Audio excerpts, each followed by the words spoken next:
Our fathers brought forth on this continent a new nation, conceived in liberty and dedicated to the proposition that all men are created equal. Now we are engaged in a great civil war, testing whether that nation or any nation so conceived and so dedicated can long endure. We are met on a great battlefield of that war.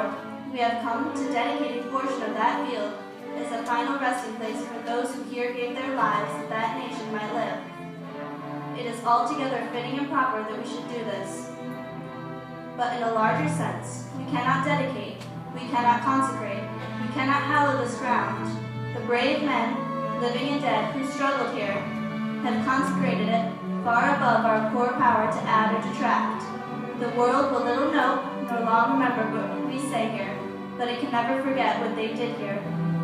It is for us the living, rather, to be dedicated here to the unfinished work which they who fought here have thus far so nobly advanced.